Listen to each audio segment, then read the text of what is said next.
নতুন শিক্ষাক্রম পরিবর্তন করে আগের অবস্থায় ফিরে নেওয়া হবে বলে জানিয়েছেন শিক্ষা উপদেষ্টা ওয়াহিদুদ্দিন মাহমুদ। দুর্দান্ত সব উপাদানে তৈরি ঝাঁঝালো স্বাদের প্রাণ ঝালমুড়ি, এই ঝাঁঝ সেই ঝাঁঝ।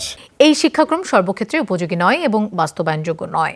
শিক্ষা উপদেষ্টার দায়িত্ব নেওয়ার পর প্রথম কর্মদিবসে একথা বলেন তিনি আরও বলেন, নতুন শিক্ষাক্রমের আওতায় যেসব শিক্ষার্থীর শ্রেণী কার্যক্রম শুরু হয়েছে তাদের বিপাকে ফেলা হবে না। স্কুল কলেজ বোর্ড দলীয়করণ হয়েছে, শিক্ষক ছাত্র সম্পর্ক রাজনীতিকরণ হয়েছে বলেও মন্তব্য করেন ওয়াহিদুদ্দিন মাহমুদ। রাজনীতিকরণ ও দুর্নীতি কারণে শিক্ষা ব্যবস্থা বর্তমানে বেহাল, 40টি বিশ্ববিদ্যালয় অভিভাবক শূন্য, সেগুলো দ্রুত পূরণ করা হবে জানিয়েছেন শিক্ষা উপদেষ্টা। নতুন শিক্ষাক্রমকে আমরা খুব সম্ভব আর এটা কার্যকর করা সম্ভব বলে আমি দেখছি না, এবং এটা যে আমাদের দেশের জন্য সর্বক্ষেত্রে উপযোগী তাও আমরা মনে করছি না।